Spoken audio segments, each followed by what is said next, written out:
Assalamualaikum warahmatullahi wabarakatuh. Alhamdulillah, wassalatu wassalamu ala sayyidina Rasulillah wa ala alihi wa ashabihi wa man wala. Allahumma salli ala sayyidina Muhammad ibn Abdullah al-qaimi bihuquqillah ma daqat illa wa farrajaha Allah. Rabbi syrah li sadri wa yassir li amri wa hlul 'uqdatam min lisani yafqahu qawli, amma ba'du. Yang hormati para guru-guru tiang, tokoh agama, tokoh masyarakat, Bapak ada Mami Camat, Bapak ada Bapak Kepala Desa, segenap pengurus masjid, Bapak Ibu tiang jamaah kaum muslimin muslimat rahimani wa rahimakumullah wa hafizakumullah. Alhamdulillah wa syukurulillah, kita bersyukur pada Allah Subhanahu wa taala. Pada malam hari ini kita masih diberikan nikmat oleh Allah bersama-sama hadir dalam majlis ta'lim. Kata baginda Rasul dalam suatu riwayat, apa kata beliau? Ya Aba Dzarrin, wahai Abu Dzar, julusuka sa'atan fi majlisil ilmi khairul laka min qiraatil Qur'ani kulli. Wahai Abu Dzar, dudukmu sebentar di majelis ta'lim, di majelis ilmu, itu lebih cakep, lebih hebat daripada engkau ngebaca Quran full telung dasa juz. Nah, tokol tersemendak nih lebih hebat daripada membaca Quran telung dasa juz. Maka oleh karena itu dijelaskan juga, kita sering dengar sesungguhnya baginda Rasul menjelaskan, idza marartum biriyadil jannah farta'u, apabila kalian berjalan dakwaan muntalewat muntaleka li taman surga, maka jangan lupa mampir. Wa ma hiya riyadul jannah ya Rasulullah? Sahabat nanya baginda Rasul, mana sih riyadul jannah, taman surga? Oh, kata baginda Rasul, hilaqud dzikri, majelis-majelis zikir, majelis-majelis dengan yasinan, tahlilan, hiziban, pengajian. Tuh dakwaan yang namanya apa? Tuh taman surga yang ada di dunia. Maka nangkane sekarang kanyakanta muqaddimah taman surga, kita latihan taman surga ini. Kadang ada dengan papa dalam masjid dia ngetong-ngetong yang tombong luntu we baca tuli. Papa mantu TV cuma tidak tutup.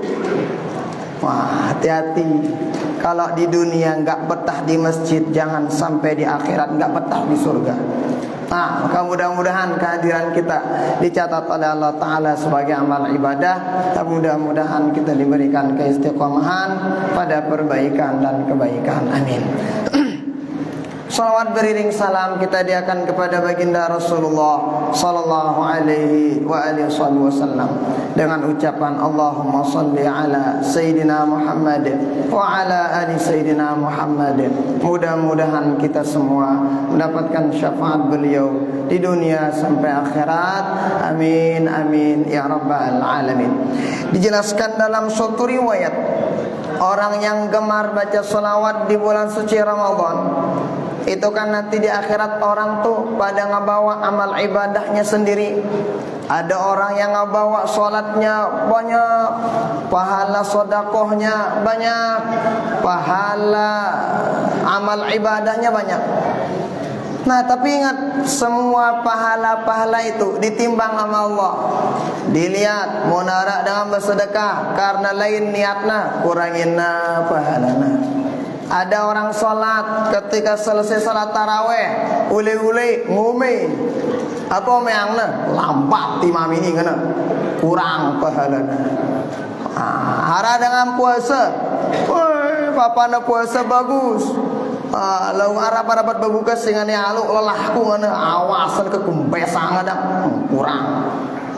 Tapi orang yang gemar baca salawat nanti di akhirat, itu tuh dia bingung, ini pahala dari mana? Kok banyak banget tuh pahalanya? Ternyata itu didapetin dari mana? Ternyata pahala sholawat yang dibaca Quran di dunia ketika bulan Ramadan. Dengan keutamaan. Dina tahu begana yang anak pahala si beli ini. Ternyata itu pahala sholawat yang dibaca dulu ketika bulan suci Ramadan. Hadirin hadirat jamaah rahimani wa rahimakumullah, hafizakumullah. Ketika berbicara tentang nuzulul Quran, maka tidak terlepas dari peran seorang perempuan yang sangat luar biasa yang membantu dakwah baginda Rasulullah sallallahu alaihi wasallam.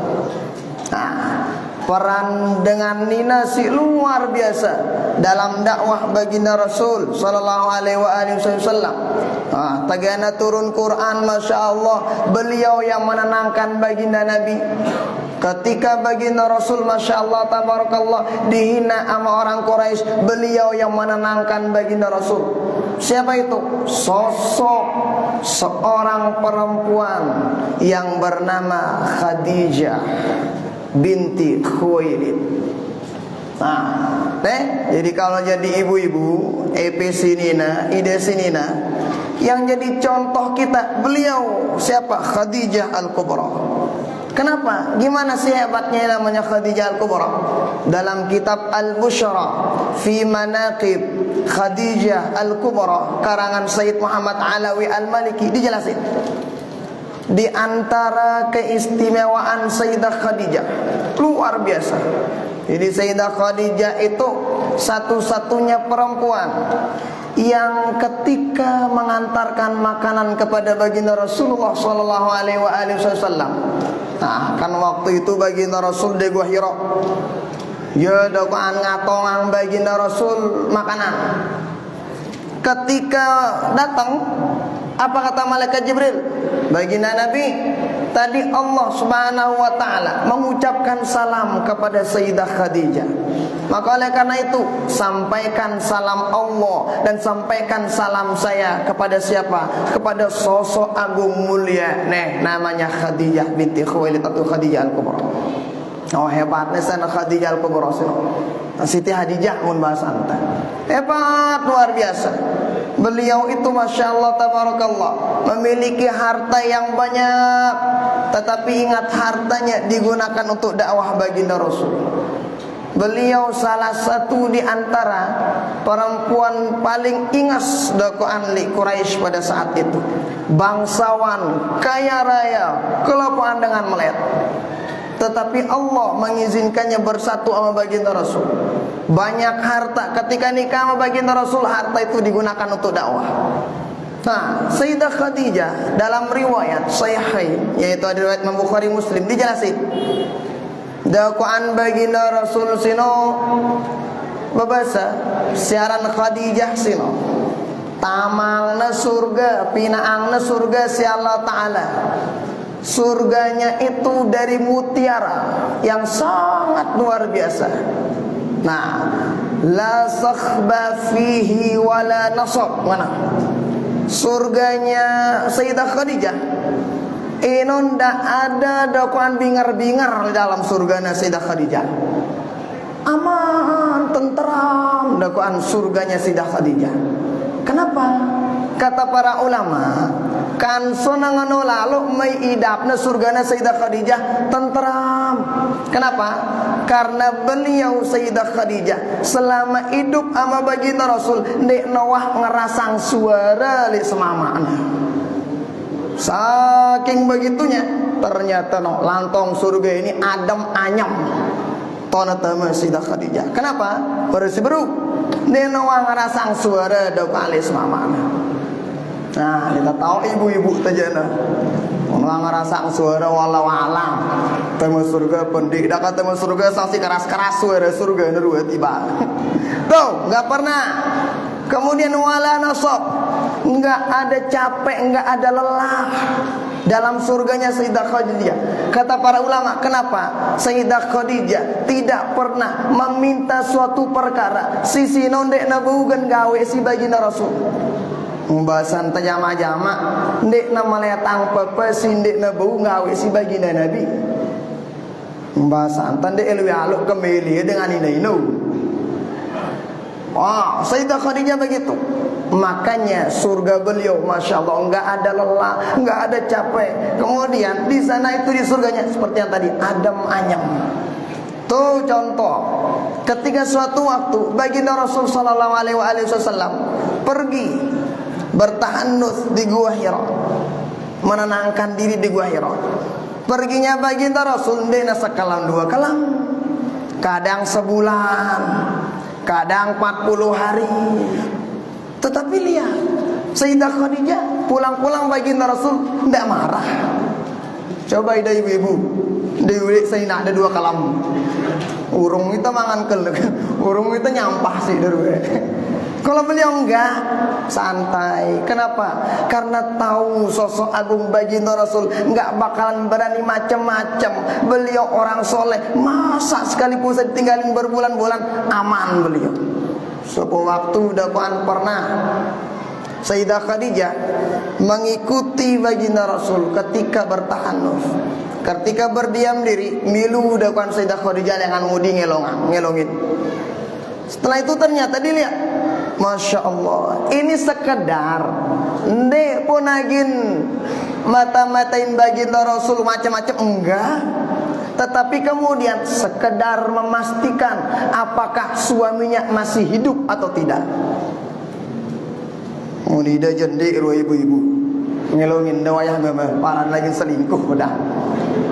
Beliau enggak, untuk melihat apakah istri beliau, suami beliau masih hidup.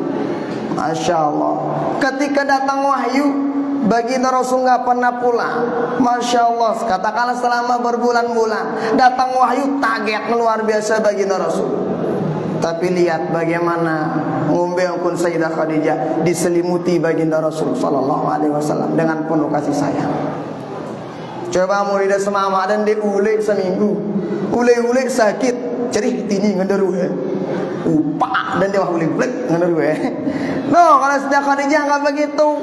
Nyocok beliau menjadi salah satu perempuan, menjadi raja ketua perempuan semua di muka bumi ini. 4 diantaranya Sayyidah Khadijah, kemudian Sayyidah Fatimah Az-Zahra, kemudian Siti Maryam, kemudian Asia.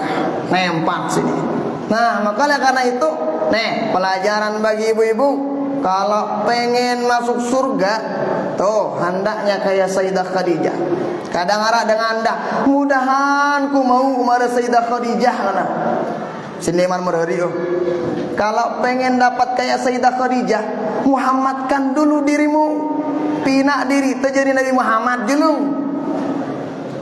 Arah dengan mel yang ku mau kepada Nabi Muhammad lah, pinak diri jadi Sayyidah Khadijah dulu. Oh, nak dah nongkat. Nah, tuh semuanya udah diatur sama Allah Subhanahu wa taala. Bapak-bapak yang jamaah rahimani wa rahimakumullah, hafizakumullah. Jadi itu pelajaran bagi ibu-ibu bagaimana kemudian kisah nuzulul Quran menggambarkan kita kepada sosok agung yang mulia yang berjuang di belakang baginda Rasulullah sallallahu alaihi wasallam. Ketika turun Al-Quran, masya Allah, ditenangkan baginda Rasul. Kagetnya baginda Rasul hilang karena tuh kerennya kasih sayang dari Sayyidah Khadijah. Bapak Ibu tiang jamaah rahimani wa rahimakumullah, hafizakumullah. Kadang orang ada yang bilang, apa karena jemaah jana mau bulan suci Ramadan normal hidup teh mana? Ntar kalau udah selesai Ramadan normal hidup kita. Oh, kita malak mangan tengeri nyampah mana? Ketahuilah Bapak Ibu tiang, hidup ini bakaran normal. Kapan? Kalau kita meramadankan semua lini kehidupan kita. Nah, coba ke kita papa tepuasa nggak berani kita lihat macam-macam. Kenapa? Takut pahala puasa kita batal. Ketika puasa kita gunakan waktu kita sebaik mungkin. Dia terani ke macam-macam gawe si macam-macam dia keluar. Seandainya semua waktu kita lakukan seperti itu, Bulan Syawal kita Ramadankan, bulan Rajab kita Ramadankan. Kalau anu waktu yang Allah titipkan kita bikin seperti Ramadan, insya Allah bau kita tatu menjadi dengan la'allakum tattaqun. La'allakum tattaqun ini prosesnya panjang. Takwa itu bukan sekedar pakaian aja, enggak. Tetapi kemudian bagaimana aplikasi 11 bulan ke depan setelah Ramadan ini berakhir. Itu kan kita tahu tuh, kata para ulama, tanda di antara amal ibadah orang diterima sama Allah Subhanahu wa taala, di antara tandanya melahirkan ibadah-ibadah yang baru. Kedua, biasanya ada perbedaan antara sebelum ngerjain ibadah itu sama setelah ngerjainnya. Sama kayak haji. Haji umroh itu, haji itu mabrur, umroh itu mabrurah, bukan karena orang yang paling banyak foto selfie-nya di Makkah. Bukan. Tetapi bagaimana kemudian ketika pulang dari Makkah, layaknya pelit tetutu balung nekaja odah ya berbagi. Oh. Kalau dulu ketika belum haji, balik atau nama cus sembahyang. Selesai haji, alhamdulillah izin masjid. Tuh tanda haji orang mabrur, tanda umrah dengan mabrurah. Kalau dulu ngucuek sama sesama, pulang haji, pulang umrah, alhamdulillah. Suka pandangan sepenuh. Bahkan jegol. Oh, hebat, luar biasa. Ada beda. Maka oleh karena itu kita pengen lihat nih Ramadan kita sukses apa tidaknya 11 bulan ke depan. Bagaimana kira-kira perjalanan 11 bulan ke depan, mulai dari Syawal sampai bulan Sya'ban mendatang, akankah masih sama kayak Ramadan kali ini? Ya, atau kita ya. Apakah Ramadan kita bagus apa tidak? Kenapa? La'allakum tattaqun ini butuh proses yang panjang. Nah, makanya sering kita sebut Ramadan ini kita ngisi bensin. Bensin untuk apa? Bensin untuk 11 bulan ke depan. Nah, jadi perjalanan kita masih panjang. Nah, 11 bulan itu bukan perjalanan yang mudah, enggak. Belos, rintangan-rintangan besoknya pasti beda.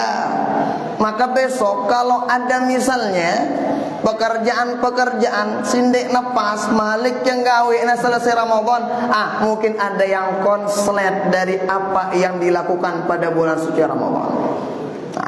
Makanya kalau kita pengen ngelihat Ramadan kita sukses, bengkel Ramadan kita sukses, merongkak si berukah 11 bulan ke depan ini yang bakalan melihatnya. Dan itu yang nilai siapa? Itu nilai yang dirita. Nah, karena sekali lagi sesungguhnya orang-orang yang bertakwa banyak janji Allah bagi orang-orang yang bertakwa. Nah, kita tahu tuh, wa may yattaqillah yaj'al lahu makhraja wa yarzuqhu min haitsu la yahtasib. Sampai selesai dan didapetin innalil muttaqina mafaza. Banyak janji Allah bagi orang-orang yang bertakwa. Nah, tetapi kemudian ketakwaan ini sekali lagi butuh proses yang panjang untuk itu. Nah, maka Ramadan kali ini, nuzulul Quran ini kita jadikan momentum ini. Bagaimana kemudian barang-barang evaluasi. Kira-kira Ramadan kita tinggal beberapa hari aja. Tinggal 13 hari lah atau 12 hari. Artinya apa? Kita jadikan ini evaluasi kita. Kalau misalnya 17 hari atau 16 hari yang kemarin ada amaliyah yang itu tidak baiklah untuk kita lakuin, maka 13 hari ke depan bareng-bareng pergi bagus-bagus. Amun wara bagus gawe tetepin lakuin. Nah, sekalipun waktu Ramadan ini sebentar, tetapi kemudian kalau dilakuin dengan baik, insya Allah bekal 11 bulan ke depan bisa kita raih dengan gampang. Nah, Bapak Ibu tiang jamaah rahimani wa rahimakumullah, hafizakumullah. Maka oleh karena itu sekali lagi melalui momentum nuzulul Quran ini bareng-bareng. Nah, bareng-bareng tingkatan salat. Mari kita tingkatin salat kita. Nah, mumpung masih bisa ke masjid, sholat, pergi ke masjid. Jangan sampai tunggu mayat kita disolatin di masjid. Mumpung masih ada rizki tuh udah sedekah sekarang. Jangan sampai kita nunggu kita disedekahin. Mumpung masih bisa nih mulut membaca Quran, baca Quran sekarang. Jangan sampai nunggu kita dibacain Quran sama orang. Nengke tahu diri. Kan kita tahu tuh dalam Quran dijelasin tuh orang-orang yang udah meninggal dunia pengen dibangkitin lagi sama Allah Subhanahu wa taala. Untuk ngapain? Untuk sedekah. Kenapa untuk sedekah? Oh, kata para ulama, ternyata sedekah itu salah satu fungsinya itu meringankan sakaratul maut dan pahalanya sangat luar biasa. Kapan? Nanti bakal kelihatan ketika udah di dalam kubur. Nah, oleh karena itu sekali lagi melalui momentum nuzul Quran ini Kak, barang-barang yang kurang pas kita paskan, yang kurang kita tambah, yang udah lebih mari kita pas-pasin, kita kurangi. Supaya apa? Momentum Idul Fitri yang bakalan datang itu momentumnya sangat luar biasa. Kan kita tahu tuh Idul Fitri itu bukan sekadar pakai pakaian baru doang, enggak. Tetapi kemudian Idul Fitri itu bagi siapa aja yang udah ngerjain puasa bagus, taraweh cakep, tuh yang pantas Idul Fitri. Ini jendek puasa ndek, taraweh ndek, beli kelambi lebaran ya paling julu gua. Ndorilah. Oh, yang dapat Idul Fitri tuh si bagus-bagus si nang adok puadirina lewat si Ramadan. Itu yang dapat Idul Fitri. Kembali pada fitrah. Itu sejatinya adalah bagaimana kemudian lahir batin kita dibersihkan oleh Allah melalui cahaya puasa, melalui cahaya bacaan Quran yang kita baca. Kan dijelasin tuh dalam suatu riwayat baginda Rasul menjelaskan, ntar di akhirat yang bisa menyelamatin kita diantaranya dua. Satu, puasa yang kita lakuin di dunia. Kedua, bacaan Al-Quran. Apa kata puasa? Ya Allah, dulu dia capek nahan dirinya dari sejak maghrib, dari sejak subuh sampai maghrib. Nangka ya Allah, bayang aku nyadi syafaat dengan sinilai lelah nahan diri dengan nongkat puasa. Kenapa? Ditahu orang-orang yang puasa.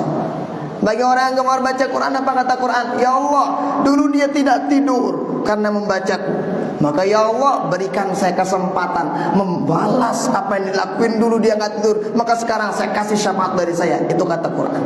Nih dua sini. Dan ini kita temukan kapan? Kita temukan dua-duanya di bulan suci Ramadan. Mudah-mudahan ada manfaatnya untuk kita semua. Dan Allah wa iyyakum ajma'in. Wassalamualaikum warahmatullahi wabarakatuh.